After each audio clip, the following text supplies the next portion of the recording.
Hi everyone, TardisGuy123 here, taking a look at another classic Doctor Who story. This time it's the first Doctor Who, not the first Doctor Who, the first Doctor story, the Gunfighters.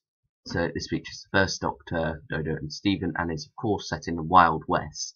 Now I believe I'm correct in saying that this is the first Western the BBC ever did. And you know, it's kind of interesting that Doctor Who got to that genre, I guess, first. Or subgenre, because you know this is mainly focusing on, well, not necessarily sci-fi, but historical, because it's in a science fiction show, but it's one of those pure historical stories that very much are a feature of the first Doctor's era exclusively, and whilst some other eras, like the second and the fifth Doctors, did include one or two, actually it's just one in both, you know, they more just kind of like a callback to the first Doctor in a way, you know. And historicals, you know, a lot of people say they're quite boring in a lot of ways. I quite like quite a few of them. You know, I haven't seen too many of them, but from what I have seen, I quite like them. I think it's an interesting way to go. And you know, it breaks it up a bit. It means you don't always have kind of like have to have an alien menace. You can have a very human menace. And stories such as the Aztecs proves that human monsters are sometimes far scarier than alien monsters, you know, in the Butcher character in that story. But we're not talking about the Aztecs, we're talking about the Gunfighters. It gets quite a bad reputation, you know, especially from kind of like the 90s and whatnot, where a lot of people kind of like proclaimed it as the worst Doctor Who story ever, you know, far too slapstick and whatnot. But, you know, overall, I quite like it, yeah. And it seems to be going through a bit of a renaissance at the moment, where a lot of people are quite enjoying it. Now, some people still do absolutely hate it, and that's fair enough. Everyone's entitled to their own opinion. But I quite like it, and let's go into the why. It's a very humorous tale, slapstick a bit in places, but it's very humorous, and you can really tell that William Hartnell is enjoying every second of it.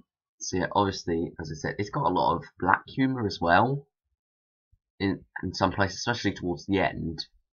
But, you know, it's quite dark in places as well, because you got the kind of like the scenes of hanging Steve, well, the attempted lynching of Stephen and whatnot, and also the kind of like gunfight at the end. That's quite dark in a lot of ways. But you know, for some reason, it managed to balance the tone quite well. Obviously, it doesn't succeed totally. There are some elements of it that do feel a bit off balance, but for the most part, it works, I feel.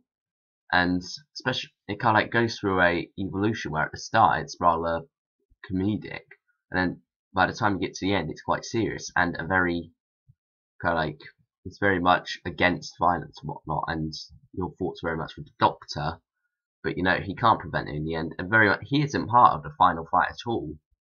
You know, he isn't part of that kind of like end game bit. That's mainly focusing on the characters that you meet during the story, which is interesting, really, because you don't see that too often, especially nowadays.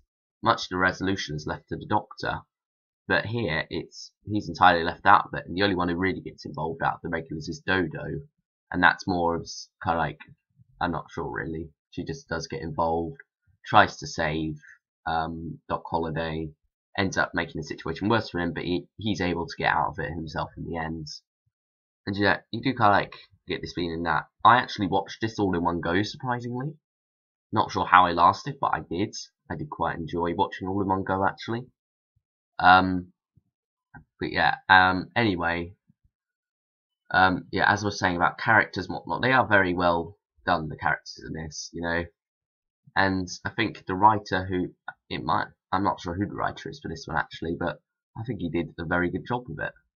You know, creating very likeable characters and very believable characters as well, and people like Wyatt Earp, who are actually historical figures, I believe. You know, but not overly well known, but you know, fairly well known historical figures. And you know, it did make them into quite interesting characters. So yeah, and originally I thought, why not have the Ballad of the Last Chance Saloon going on in the background of this, and you know, occasionally cutting in to break up the review, just as a mirror of what they did in the episode of that. Now, a lot of people hate it because of the ballad. You know, how it always cuts in through the episode and whatnot. But, you know, I'm not sure if I mind it a lot. At first, on first watch, I thought, okay, this is weird. I'm not really sure if I like this. But, you know, as it progressed, that on second watch, I think, you know, it works alright. I feel, you know, it is a bit annoying. I will admit that, and it does feel like there's too much of it. You know, one at the start of an episode and then one at the end of an episode would have done. So, you know, 2 per episode, whatever. But they do kind of go over the top a bit with it. But, you know, it almost works, because if you're going to have non-singing music in the background, what's the difference between having non-singing music and singing music in the background? Or music with lyrics, more accurately. You know, there's not really much of a difference. They both kind of like have the same effect, but I think it's just because lyrics kind of take it out of reality a bit more. But, you know, as a narrative device, as a storytelling device, it's quite interesting, I feel, and, you know, it's an interesting little experiment which goes on here with the Gunfighters. And, you know, obviously you can't have that every single story, but, you know, in the style of the Gunfighters, it just seems to work.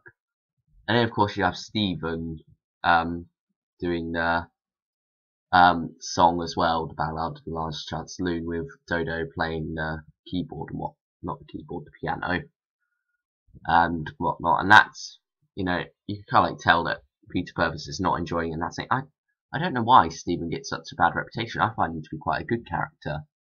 But, you know, he does seem to not really be enjoying that scene too much, and he has said quite a few times that kind of painted the story for him. You know, he didn't like it. He didn't like the story much just because that ballad, that song bit. But, you know, you can kind of like tell that he's not enjoying it, but it almost fits because the character of Stephen is not enjoying it and whatnot. So, you know, it kind of like, it doesn't harm his acting at all. It just goes over. And also Dodo as well in this, I don't really mind her too much. You know, a lot of people say kind of like Stephen and Dodo are the worst companions of the 60s. I'm not sure, to be honest. I don't think I've seen enough of Dodo to really rank her properly. Admittedly, I do prefer a lot of the other companions, but I don't think Dodo's bad at all.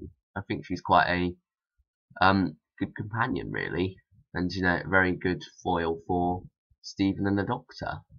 So anyway, I think now's a good point to end this off on.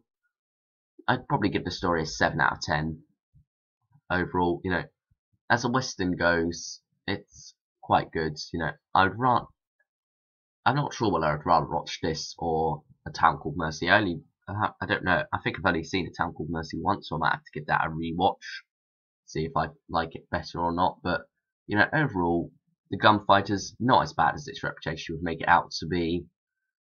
So, yeah, I think overall, thanks for watching, everyone, and I'll see you all next time with the second part of my Dark Eyes 3 review, which will be The Revealed. Bye, everyone.